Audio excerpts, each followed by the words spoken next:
Hi friends, welcome all. இன்னைக்கு நம்ம பார்க்க போகிற கான்செப்ட் வந்து பார்த்தீங்கன்னா applicability and non applicability of the independent director as per section 149 of the Companies Act 2013.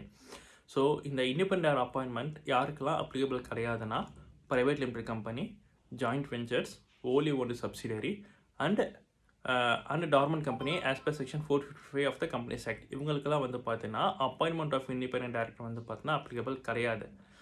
And then யாருக்கெல்லாம் அப்ளிகபிள்னா public company. இந்த கேஸ் ஆஃப் லிஸ்டட் பப்ளிக் கம்பெனியாக இருந்தால் 1/3 ஆஃப் டேரக்டர் வந்து பார்த்தீங்கன்னா கம்பல்சரியாக வந்து பார்த்தீங்கன்னா இண்டிபெண்டன்ட் டேரக்டராக இருக்கணும்.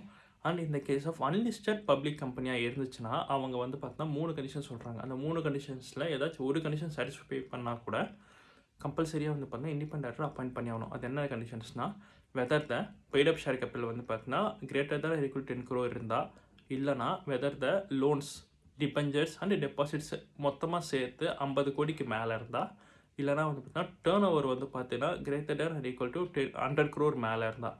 இந்த 3 கண்டிஷன்ஸில் எந்தாச்சும் ஒரு கண்டிஷன்ஸ் சாட்டிஸ்ஃபை பண்ணால் கூட அந்த கம்பெனி வந்து பார்த்தீங்கன்னா இண்டிபெண்டன்ட் டேரக்டர் அப்பாயிண்ட் பண்ணணும். ஏதாச்சும் ஒரு வருஷத்தில் ஏதாச்சும் கன்சிக்யூட்டிவ் 3 இயர்ஸில் இந்த 3 கண்டிஷனில் ஒன்றத்தை கூட சாட்டிஸ்ஃபை பண்ணலன்னா அப்போ மட்டும்தான் company can withdraw from the appointment of independent director. Thank you.